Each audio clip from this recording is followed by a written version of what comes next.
নমস্কার। ২২শে জুলাই থেকে নাকি যুবশক্তির ফর্ম ফিল আপ শুরু হবে অনলাইনে। এই নিয়ে কিন্তু বিভিন্ন মানুষ আমাকে কমেন্ট করেছেন। বিভিন্ন সোশ্যাল মিডিয়ায় বিভিন্ন রকম পোস্টার পর্যন্ত এসে গেছে এবং তার সাথে আবেদন করার সময় কী ডকুমেন্টস লাগবে সেগুলো পর্যন্ত দিয়ে একটা লিস্টও চলে এসছে। এটা দেখুন একটা পোস্টার, যে লিস্টটা আপনারা দেখতে পাচ্ছেন। এবারের সত্যতা কতটা সেটা আমরা এবার দেখে নেব। যুবশক্তির অফিসিয়াল ওয়েবসাইটে যদি যাওয়া হয়, এখানে কিন্তু কোনো রকম অফিসিয়াল নোটিফিকেশন নেই বা সরকারের তরফ থেকেও কোনো কিছু কিন্তু ঘোষণা করা হয়নি যে ২২শে জুলাই থেকে ফর্ম ফিল আপ হবে কিনা।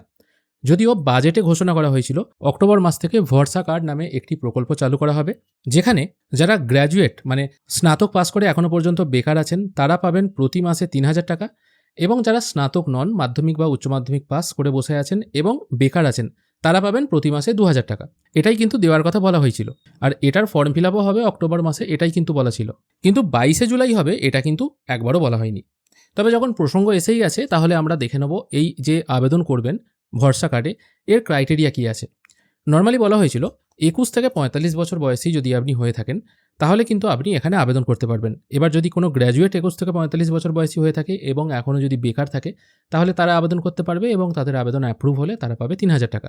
এবং যারা গ্র্যাজুয়েট নয়, মাধ্যমিক বা উচ্চ মাধ্যমিক পাস, তারা যদি ২১ থেকে ৪৫ বছর বয়সী হয়ে থাকে এবং তারা যদি আবেদন করে, তাহলে কিন্তু তারা পাবে প্রতি মাসে ২,০০০ টাকা। পশ্চিমবঙ্গের বাসিন্দা অবশ্যই আপনাকে হতে হবে, কারণ এটা পশ্চিমবঙ্গের জন্যই স্কিম। এবং আপনার পারিবারিক আয় হতে হবে বছরে ১২ লক্ষ টাকার নিচে। ১২ লক্ষ টাকার ওপরে হলে হবে না। মানে প্রতি মাসে ১ লক্ষ টাকার নিচে যদি আপনার আয় হয়, তবেই কিন্তু আপনি এখানে আবেদন করতে পারবেন। এবার বলতে পারেন আবেদন করার জন্য কী লাগবে। ঠিক একই রকম অন্নপূর্ণা যোজনায় যেমন আবেদনের ক্রাইটেরিয়া বলা হয়েছিল। কী ক্রাইটেরিয়া বলা হয়েছিল? আপনাকে ভারতের নাগরিক হতে হবে, এসআইআরে আপনার নাম যদি বাদ চলে যায় এবং আপনি যদি ট্রাইব্যুনালে আবেদন করে থাকেন, তাহলে কিন্তু আপনি এই প্রকল্পের সুবিধা পাবেন। যদি দেখা যায় আপনার নাম বাদ চলে গেছে কিন্তু আপনি এখনও ট্রাইব্যুনালে আবেদন করেননি, তাহলে কিন্তু আপনি এই প্রকল্পের সুবিধা পাবেন না। এছাড়া আবেদন করার জন্য ভোটার কার্ড, আধার কার্ড, ব্যাংকের বই হয়তো লাগতেও পারে, আবার নাও লাগতে পারে, কারণ অন্নপূর্ণা যোজনায় দেখেছি ডিবিটির মাধ্যমে টাকা দেওয়া হচ্ছে, তাই এটা ডিবিটির মাধ্যমেও দেওয়া হতে পারে।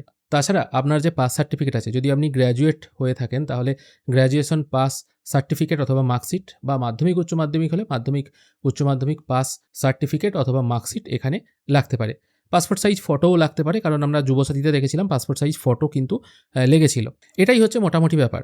তবে ভিডিওটা বানানোর আরেকটা কারণ আছে, হয়তো আপনারা দেখতে পাবেন সোশ্যাল মিডিয়ায় হয়তো কোনো লিঙ্ক দেওয়া হয়েছে, সেই লিঙ্কে ক্লিক করে আবেদন করুন, এরকম হয়তো বলতে পারে।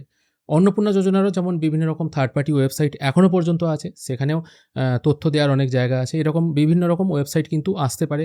আপনারাও ভাবলেন হয়তো প্রথম আবেদন করে দিই, তাহলে টাকাটা পেয়ে যাব। এটা কিন্তু বড় কথা নয়।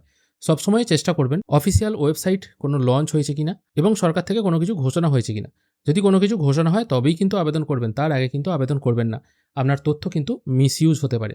অনেকেই গতকাল থেকে প্রচুর কমেন্ট করেছেন, তাদের জন্য ভিডিওটা বানিয়ে দিলাম। আজকের ভিডিও এখানেই শেষ করছি। ধন্যবাদ।